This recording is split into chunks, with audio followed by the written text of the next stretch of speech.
Well, hello students, welcome to Chapter 6. Brand new week. And this is an exciting week because we're going to be looking at, especially in this chapter, different types of leaders. I'm sure after you click the links on Gandhi and on Lincoln and on all of the leaders that I presented, I think there were 4 on that first page: Kennedy, and obviously, last but not least, Steve Jobs. And each link has a video attached to it. I think you'll get a lot out of looking at the type of passion that these leaders have. But let's talk about charismatic leaders a little bit.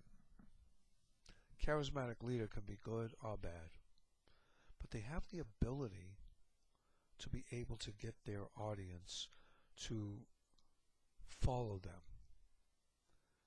There's a certain charisma about them that needs to be shared in order to get them to succeed at their goals. If you look at table 6.1 through 6.3 of your book, it talks a lot about the people that lead charismatically, the people that follow to that charismatic leader, and the situation itself at hand. You have good leaders like Kennedy, who was able to avert global annihilation and the Cuban Missile Crisis. And then you have notorious leaders like Kenneth Lay, who stole so much from those that worked at Enron all those years because of corporate greed. And it's important to realize that charismatic leaders can do so much. And, here's a question. Although charisma can be a powerful leadership factor, it also has the potential for being destructive. It is neither a requirement nor sufficient for effective leadership.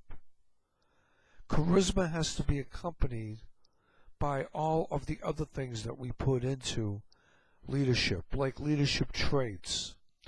What traits do the leaders have to make you go in a certain direction?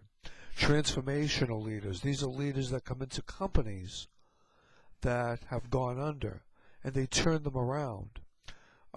Jack Welch did it with GE.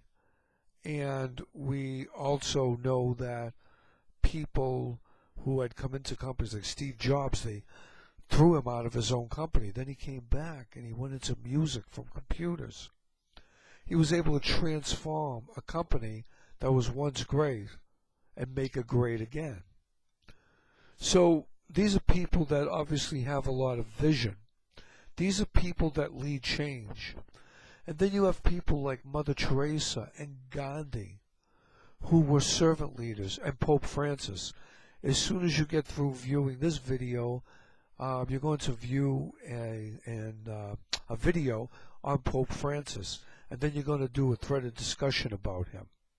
So this is kind of what's going on in Chapter 6.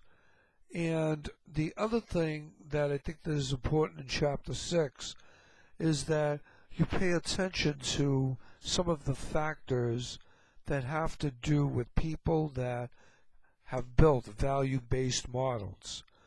What we refer to as neo-charismatic theories of leadership. You should know what they are. And they address a side of leadership that previous theories of leadership do not. And they look at the relationship and the emotional bond between their leaders and their followers. And that's what's really important. They allow us to address how leaders can change organizations and even people, and have that emotional intelligence to be able to look at all levels of the organization. And we want to also look at the cultural constraints on the development of charismatic leadership. Everyone thinks that a charismatic leader is going to be the savior to make things turn around. Well, maybe they are.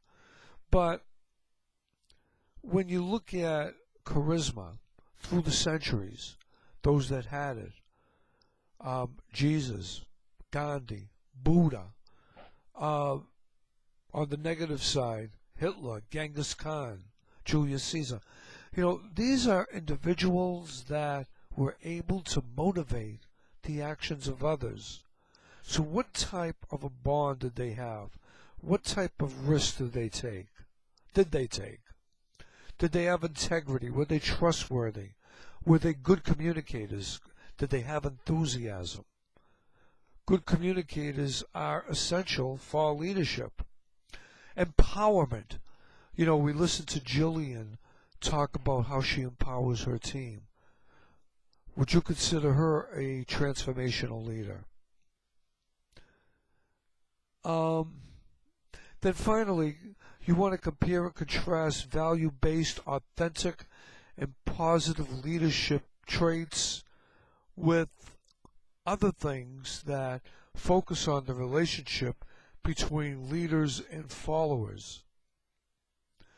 The most important thing about charismatic and transformational leaders is that they are authentic, they're real, they're sincere, and that's what people want. People want value-based, authentic, and positive leadership. So, these are the things that you certainly want to look at in Chapter 6, and that's kind of the overview. Good luck with May 30th through June 3rd until we get into Chapter 7.